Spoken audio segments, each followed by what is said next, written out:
উপরে যে আর্ন পার ট্যাব দেখা যাচ্ছে ওখানে আমরা 3বার টাচ করব। তো আমাদের বিড়ালটার চারপাশে এরকম লাল হয়ে যাবে। তো এরকম যখন হবে তখন থেকেই আমাদের কাজ শুরু হবে। তো আজকের ওয়ার্ড হচ্ছে সাতোশি। তো আমরা মধ্যে 3বার ট্যাপ করব। একটু ওয়েট করে একবার ট্যাপ নিচ থেকে টান দিয়ে উপরে ছেড়ে দিতে হবে।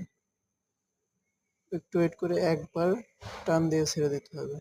আবার একটু ওয়েট করে 3বার টান দিয়ে ছেড়ে দিতে হবে। একবার, 2বার, 3বার।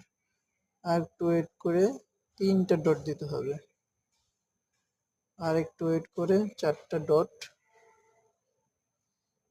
আর একটু ওয়েট করে 2টা ডট। হ্যাঁ, হয়ে গেল আমাদের কমপ্লিট। 10 লাখ বোনাস।